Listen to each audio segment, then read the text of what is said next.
Have you ever wondered what it looks like when someone's soul is worn down piece by piece until there's nothing left but the movements they've been taught? Steven Twitch Boss wasn't just Ellen DeGeneres' DJ. He was her shadow, her reflection, the part of her that smiled when she didn't have to. On stage, they were a team.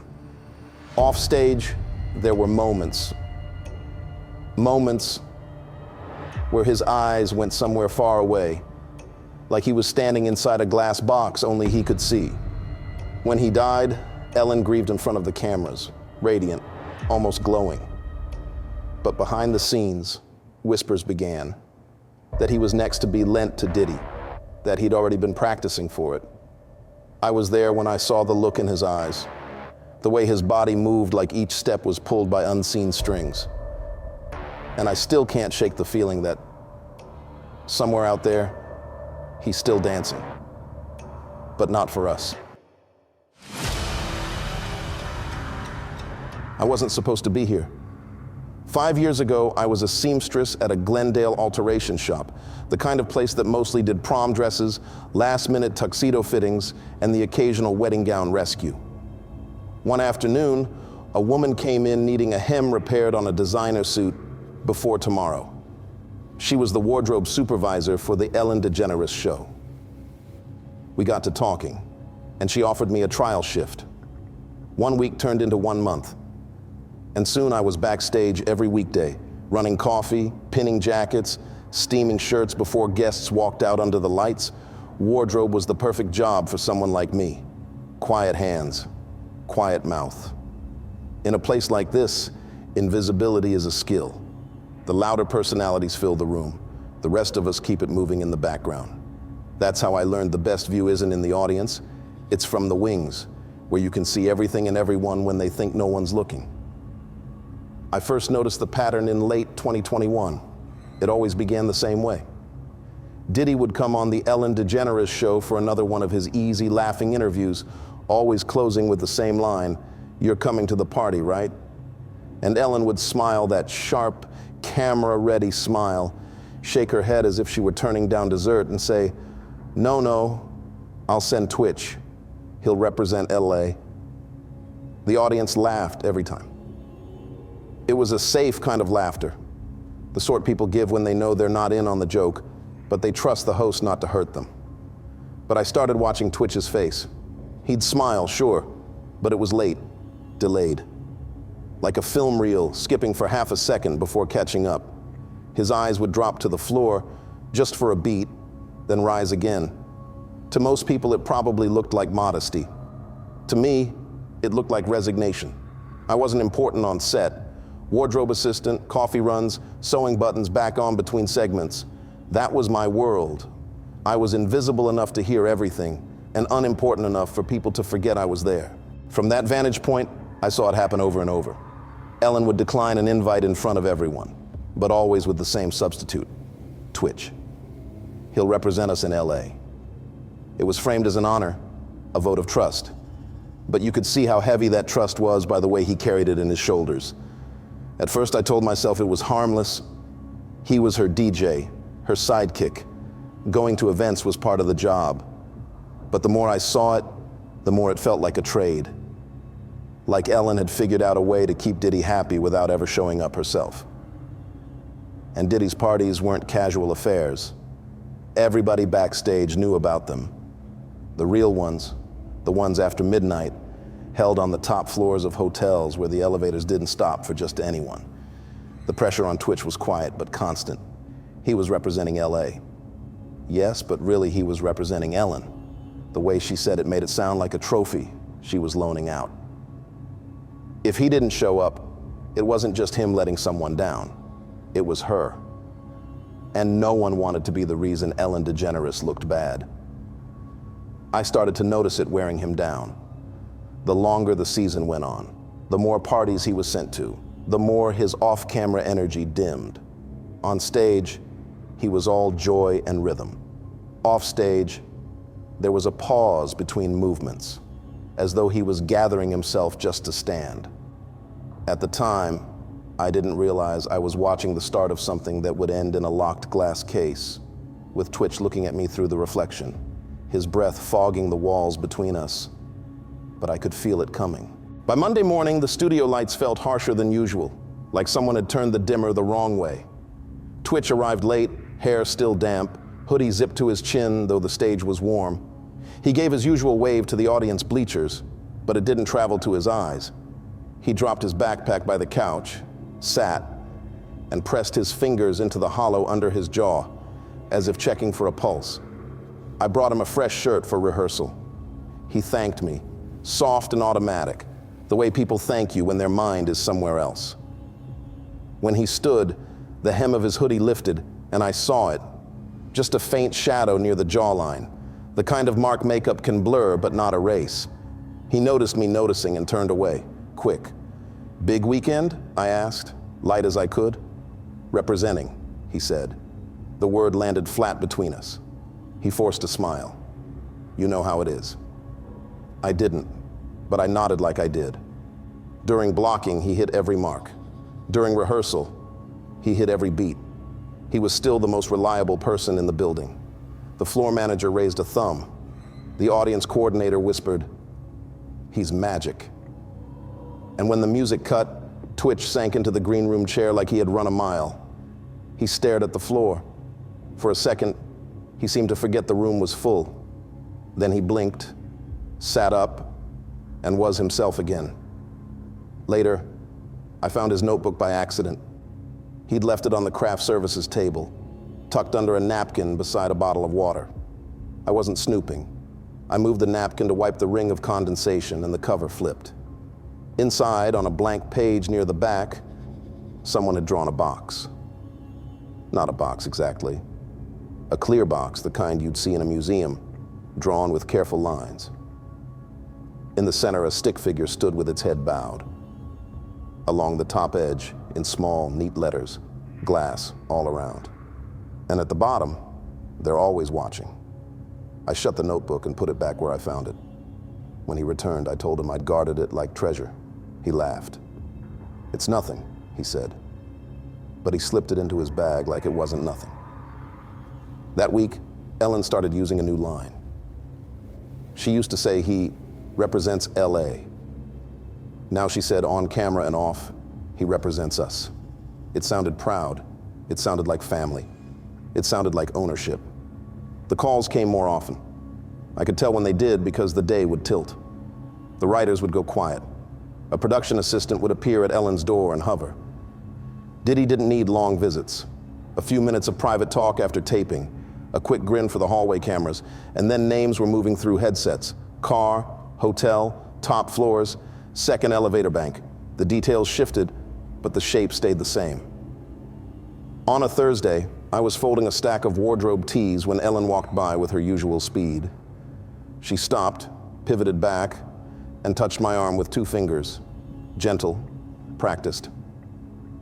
"You're precise," she said. "I like that. Can you help with some after-hours wardrobe steaming tomorrow? VIP thing?" "Here?" I asked. "Hotel?" she said, already moving. "You'll get the address." She didn't say Diddy. She didn't say party. She didn't say tWitch. She didn't have to. That night I couldn't sleep. Not because I thought anything would happen to me. I was nothing in that world. Forgettable. That was the whole point. I couldn't sleep because of the drawing. The box wasn't a box. It was a room with clear walls. It meant you could move but not leave. It meant everyone could see you and you couldn't see yourself. Friday, the building pulsed with that strange, bright energy it gets when famous people orbit close. Diddy arrived at noon, sunglasses on indoors, smile sharp as a blade. He hugged Ellen. He hugged the camera. He hugged the audience with a story about staying up until 6 in the morning. People cheered. It was good TV. Backstage, he found tWitch. Their handshake lasted a heartbeat too long. Diddy's free hand closed over tWitch's shoulder in a friendly grip that read like a weight. Ellen called from down the hall, big and breezy. "Don't keep him out too late." It sounded like a joke. Everyone laughed like it was a joke. tWitch didn't. He changed into a crisp shirt for the segment, danced like gravity had taken the day off. and landed the bit so cleanly, the director clapped in the booth. When the applause faded, he leaned on the railing by the stairs and stared into the rafters, like he was reading something no one else could see. I shouldn't have been in the hallway when they left. I had no reason to be there except the one I didn't want to name. Security brushed past, a moving wall smelling like aftershave and starch. Diddy took a side exit. Ellen disappeared into her dressing room. tWitch slipped into the gap they left, quiet as a shadow. He looked smaller in the space. He caught my eye for half a second. Not a plea, not even a question. Just a kind of knowing, like we had both watched the same thing happen and were pretending we hadn't. The address for the VIP wardrobe steaming came to my phone at 5:46 p.m., a high-end hotel in downtown Los Angeles, one of the older landmarks with gold-trimmed revolving doors, red carpeting underfoot, and staff trained to speak in calm, measured tones. The kind of place where money doesn't shout. It speaks softly and expects you to lean in. The text included a room number and a short note. Ask for your pass at the front desk. By 7, I was walking through the marble-floored lobby. The air cooled to the exact temperature of a jewelry store. A crystal chandelier hung low enough to catch the light in 1,000 fractured glints. Guests in tailored suits and silk evening dresses floated past, moving with the unhurried certainty of people who are never kept waiting. The concierge smiled like he already knew who I was there for. Without breaking eye contact, he slid a small laminated pass across the counter, the hotel logo embossed in gold. Wardrobe is in the Imperial Suite, he said, as though reciting a fact rather than giving directions. The suite's double doors opened into a room so large, you could forget it was part of a hotel. Floor-to-ceiling windows framed the skyline, the last orange streaks of sunset bleeding over glass towers. A rolling rack stood by the window with pressed shirts, jackets, and a single tuxedo so perfect it looked like an illustration. A steamer hissed in the corner. On the desk, a catering tray held 3 bottles of mineral water and a neat stack of white towels tied with gray ribbon. Cufflinks had been arranged on a silver tray like coins in a display case. I switched on the steamer, watching the first curl of vapor drift upward. Somewhere deeper in the suite, music played. Not loud, but slow and curated. Bass just deep enough to feel in the floorboards. Voices followed, low and deliberate, the kind of tone used when every word is weighed for value. A woman entered carrying a garment bag, her heels silent on the thick carpet. She hung the bag on the rack and turned to me. "These go after 10, she said. "Don't leave the room unless you're asked. If you need anything, signal me. If anyone asks you where something is, send them to me." She tapped an earpiece. "You don't have one, so just nod." "Yes," I said. She looked me over once. "You've done this before?" "I've steamed a lot of jackets," I said. She gave a small nod. "We're professionals. Keep it quiet. Keep it moving." When she left, the space seemed larger but emptier, like her presence had been holding the walls in place. I pressed the steamer to a lapel, watching the fabric yield under the heat. It was a small, controllable thing, one of the few in this room. The music shifted to something older. For a second, I thought of my mother cleaning the house on Sundays, the radio murmuring from the kitchen. The thought didn't belong here. It broke apart under the weight of this place. A knock came.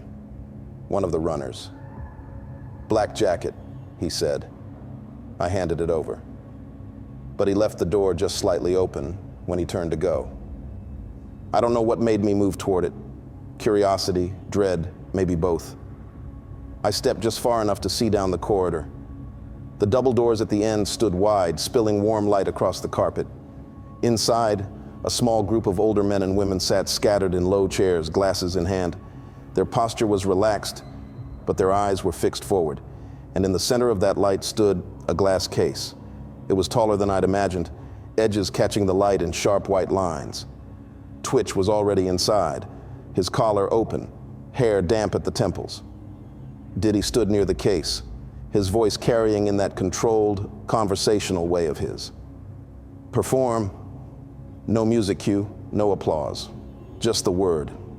What happened next is the part I still have trouble talking about. Even now, as I'm telling you this, My stomach turns. I had never seen anything so systematic. Every movement tWitch made was deliberate, rehearsed. Not the kind of rehearsed you do for an audience, but the kind that's drilled into you until it replaces the way you move naturally. It was mechanical and intimate at the same time, and the silence in the room made every shift of his body louder. I will not describe what he was made to do, but I will tell you that I understood, in that moment, why his eyes had looked so far away lately, why he'd seemed smaller in the hallways. I couldn't look away. None of us could. And I realized that was part of it, being made to watch. The people in the chairs didn't clap or smile. They simply observed as if they were there to verify something, to check a box on a list. When it was over, if you could call it that, Diddy opened the glass door. tWitch stepped out, jacketless, his shoulders low. Diddy clapped him on the back. LA's finest? From somewhere behind me, Ellen's voice floated in, casual as ever. Always delivers. And the quiet ripple of approval that followed was the coldest sound I've ever heard. The group began to break apart, voices low, movements unhurried. I stepped back toward the steamer, pretending to adjust a sleeve. When tWitch emerged into the hallway, his walk was slow, his body somehow smaller than I remembered. As he passed me, I couldn't stop myself. "Are you okay?" I asked, my voice barely above a whisper. He didn't answer right away. He just looked at me. And in that single glance, I saw the most defeated expression I've ever witnessed on another human being. Not sadness, not fear, just emptiness, as if something had already been taken. Finally, he said, in a voice stripped of anything human, "See you on Monday." Then he kept walking, through the double doors and out into the night, without looking back.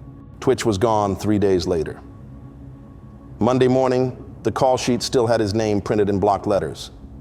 It was there when I poured my first cup of coffee, still there when the crew settled in for the opening briefing. By lunch, the production manager was leaning over the schedule with a thick black Sharpie, dragging the tip over his name until it bled through the page. She avoided everyone's eyes. The chatter that followed was muted, carried on in quick bursts.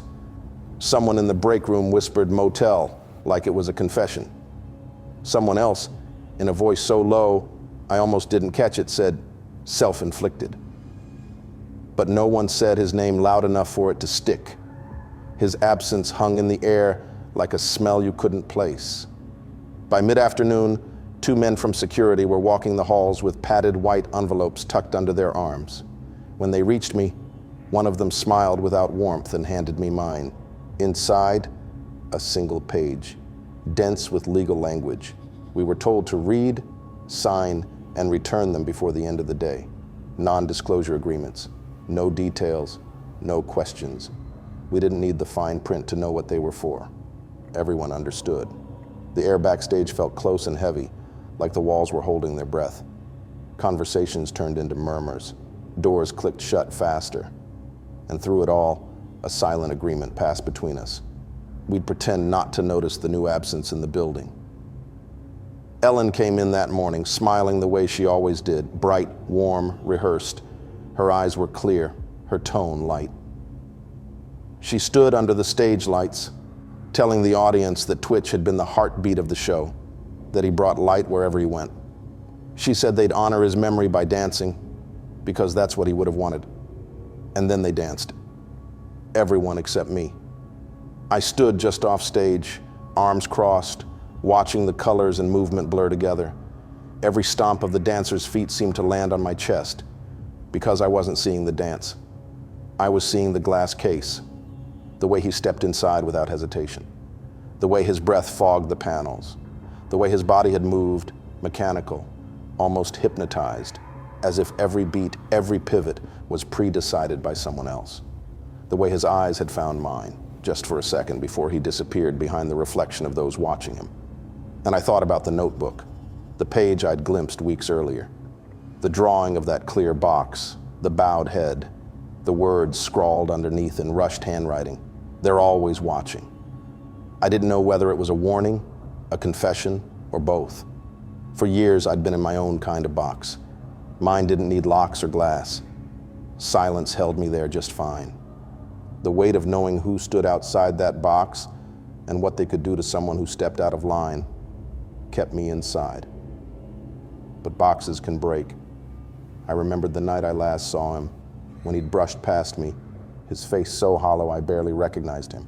When I asked if he was okay, he just said, "See you on Monday." Monday had come and gone, and he wasn't here. The rest of the week blurred. The crew moved slower, avoiding certain hallways. The studio audience still laughed when they were supposed to, but the sound felt wrong, thin. I signed the NDA, but didn't give them my copy right away. I kept it in my bag, folded neatly, as if holding it gave me a choice. Late Thursday, I passed stage 3 and stopped. The door was cracked, just enough for a thin slice of light to spill into the hallway. Inside, Ellen was at the center of the stage, speaking to a small group of people I didn't recognize. They weren't crew. They weren't production. They sat in chairs arranged in a perfect half circle, each with a porcelain teacup on the table in front of them. Ellen's hands moved as she spoke, her voice calm but deliberate, like she was explaining the steps to a ritual only they could understand. I couldn't make out every word, but I caught enough. Phrases like representation and continuity, and then, almost casually, he did exactly what was needed. One of them nodded, another smiled. I backed away before she saw me. That night, I lay in bed and thought about that word, representation. I'd heard it before, whispered by people on set, always about tWitch. The way he'd appear at certain events in her place. The way his presence alone seemed to satisfy people who expected her. It wasn't a stand-in, it was something else. Something darker. Because what I saw in that glass box wasn't a performance. It was an offering.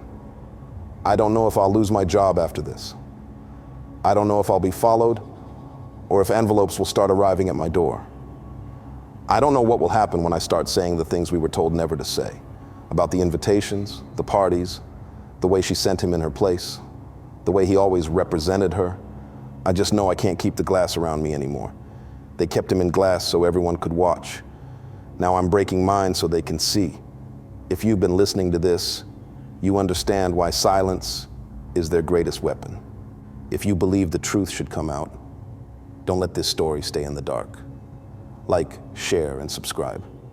And make sure the people who need to hear this do.